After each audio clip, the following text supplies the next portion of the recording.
दोस्तों, अफगानिस्तान की धूल से उठती हुई यह कहानी सिर्फ एक एयरबेस की नहीं, बल्कि भारत की ताकत, उसकी रणनीति और उसके शौर्य की है।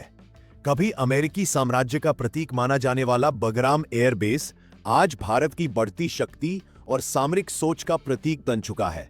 वो बगराम जहां कभी अमेरिकी फौजें पूरी दुनिया को अपने आदेश सुनाया करती थीं, आज वहीं भारत की वायुसेना की गर्जना गूंजती है। इतिहास का पहिया घूम चुका है और अब अफगानिस्तान की धरती पर भारत का नाम गूंज रहा है। साल 2021 में जब अमेरिकी सैनिक रात के अंधेरे में बगराम छोड़कर भागे थे, तब किसी ने नहीं सोचा था कि वही रनवे एक दिन भारत की रणनीतिक शक्ति का नया अध्याय लिखेगा।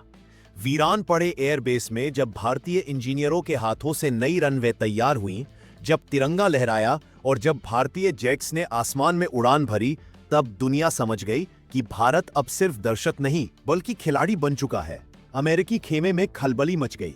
वॉशिंगटन में खबर फैली कि भारत ने बगराम का नियंत्रण अपने हाथ में ले लिया है। अमेरिकी मीडिया में सुर्खियां बन गईं। India takes command of Bagram. White house में सन्नाटा छा गया और डोनाल्ड ट्रंप ने गुस्से में कहा, यह अमेरिका की सबसे बड़ी रणनीतिक हार है। ट्रंप की नींद उड़ चुकी थी और उनका आदेश साफ था, किसी भी कीमत पर भारत को बगराम से पीछे हटाना होगा। लेकिन भारत डरने वालों में से नहीं था। उसने जवाब दिया, भारत शांति चाहता है, लेकिन कोई हमारी संप्रभुता को चुनौती नहीं दे सकता। अमेरिका ने जवाब में गुप्त योजना बनाई, ऑपरेशन शैडो स्ट्राइक। इस मिशन का उद्देश्य था बगराम में दोबारा घुसपैठ करना और भारत की पकड़ को कमजोर करना। इसके लिए अमेरिका ने अपना सबसे खतरनाक हथियार तैनात करने का निर्णय लिया, B-2 स्पिरिट बॉम्बर। वह स्टील्थ बॉम्बर जो किसी भी रडार पर दिखाई नहीं देता। पर भारत की खुफिया एजेंसियां हमेशा से 2 कदम आगे रही हैं। RAW और NTRO ने इस साजिश की भनक लगाई और तुरंत बगराम एयरबेस पर कोड रेड घोषित कर दिया गया। रात के अंधेरे में भारतीय वायुसेना के फाइटर जेट्स ने आसमान को चीर दिया।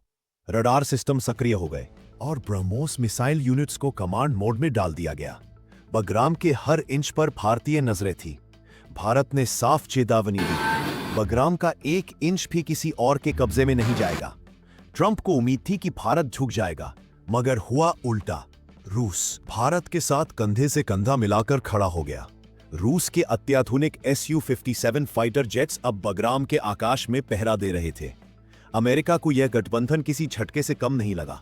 चीन और पाकिस्तान की बेचैनी भी बढ़ने लगी थी, क्योंकि यह वही साझेदारी थी जो पूरे एशिया पर शक्ति संतुलन बदल सकती थी। चीन के लिए यह सबसे बड़ा झटका था कि भारत अब अफगानिस्तान से लेकर मिडिल ईस्ट तक अपनी निगरानी बढ़ा चुका है। भारत ने बगराम को सिर्फ सैन्य ठिकाना नहीं, बल्कि विकास का केंद्र बना दिया। वहां अस्पताल बने, स्कूल खुले और रोजगार के अवसर पड़े। जो रनवे कभी गोलियों की गूंज सुनते थे, अब वहां बच्चों की हंसी गूंजने लगी। भारत ने साबित कर दिया कि उसकी ताकत सिर्फ हथियारों में नहीं, बल्कि मानवता में भी है। बगराम में अब भारत के रफाल, C-17 ग्लोबमास्टर और S-400 एयर डिफेंस सिस्टम तैनात है। और इसका मतलब है कि अब बगराम से 400 किलोमीटर के दायरे में कोई भी विदेशी गतिविधि भारत की नजर से नहीं बच सकती। पेंटागन के विश्लेषक अब खुलकर मान रहे हैं कि भारत ने वह रणनीतिक स्थिति हासिल कर ली है जो अमेरिका दशकों से चाहता था। वहीं चीन इस बात से परेशान है कि भारत की मौजूदगी अब उसके बेल्ट एंड रोड कॉरिडोर के लिए सीधी चुनौती बन रही है। भारत ने दुनिया को स्पष्ट संदेश दे दिया, हमारा उद्देश्य कब्जा नहीं, स्थिरता है। हम युद्ध नहीं चाहते, लेकिन अगर कोई हमें ललकारेगा तो जवाब मिसाइलों से देंगे, शब्दों से नहीं। यह भारत का नया युग है, जहां शक्ति और शांति दोनों साथ चलते हैं। आज बगराम सिर्फ एक एयरबेस नहीं, बल्कि भारत की सोच, आत्मविश्वास और सामरिक कुशलता का प्रतीक बन चुका है। इतिहास गवाह है कि जब भारत जागता है तो उसके दुश्मनों के सपने टूट जाते हैं। और आज वही वक्त है जब पूरी दुनिया देख रही है कि अफगानिस्तान की धरती पर नई कहानी लिखी जा रही है, एक ऐसी कहानी जिसका नाम है भारत।